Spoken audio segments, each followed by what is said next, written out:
Should you buy now or should you wait? It's probably the question I'm asked more than any other. Whether it's a first home buyer, someone looking to upsize, or even downsizes, at some point the conversation usually comes around to, do you think we should wait? It's a fair question, but I actually think it's the wrong question. Let me explain why. The assumption many people make is quite simple. If prices fall, buying becomes easier and cheaper. On the surface, that makes perfect sense. But property markets don't work that simply. Because buyers aren't the only people making decisions. Sellers are making decisions too. A buyer might be thinking, I'll wait 6 months because prices could come down. At exactly the same time, a homeowner might be thinking, I'll wait 6 months because I think the market will improve. Neither knows exactly what will happen. They're simply making decisions based on what they think the future might look like. And that's where property becomes interesting. Markets aren't driven by prices alone. They're driven by people's decisions. Now let's take that one step further. Why do house prices soften in the first place? Usually it's because something else has changed. Perhaps interest rates have increased, borrowing becomes more expensive, people become a little more cautious, buyer demand slows. But that doesn't just affect buyers, it affects sellers as well. Many homeowners decide, if I don't have to sell, perhaps I'll just stay where I am. Or they think, I'll wait until later in the year, or maybe next year. I think I'll achieve a better price then. I've had conversations just like that recently. They're understandable. But every owner who makes a decision means one less property available for buyers today. Multiply that across hundreds or even thousands of homeowners, and suddenly the number of listings starts to reduce. So while buyers might be hoping for lower prices, they also have fewer homes to choose from. And that's why I always encourage buyers to look at the whole picture, not just one piece of it.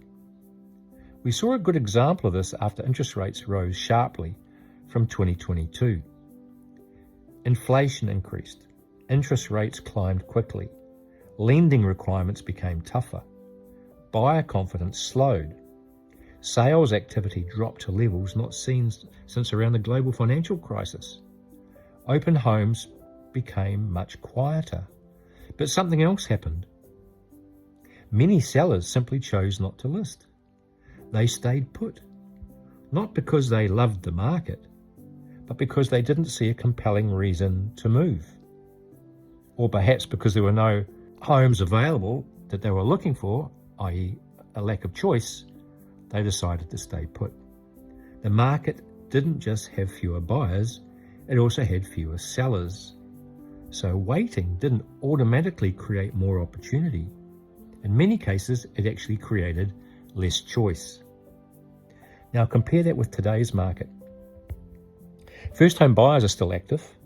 I'm certainly still seeing them through open homes. Yes, overall numbers aren't what they were during the really heated markets a few years ago, but that's not necessarily a bad thing. Today's market feels much more balanced. Interest rates have moved around a little and we may see some change, but if you look over the longer term, they're still within what many people would consider a fairly normal historical range. More importantly, buyers still have choice, and choice is valuable.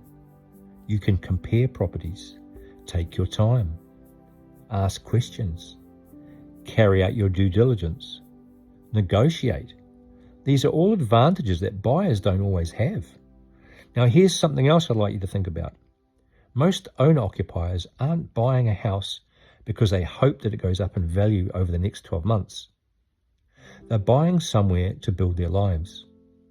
Somewhere to celebrate birthdays, raise children, walk the dog, invite friends around for a barbecue, create memories.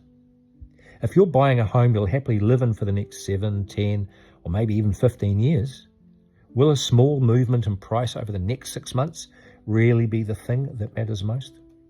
Or is finding the right home more important? I think that's a much better question. Now, that's not to say everyone should buy today. Absolutely not. Sometimes waiting is the right decision.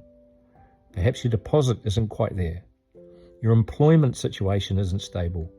Or maybe you're simply stretching your budget too far. Buying should feel exciting, not financially overwhelming. Waiting so that you're in a stronger position can be a very sensible decision. But that's a very different reason for waiting than simply trying to guess what the market might do next. Because the reality is, nobody knows with certainty. If they did, every buyer would purchase at the very bottom, every seller would sell at the very top.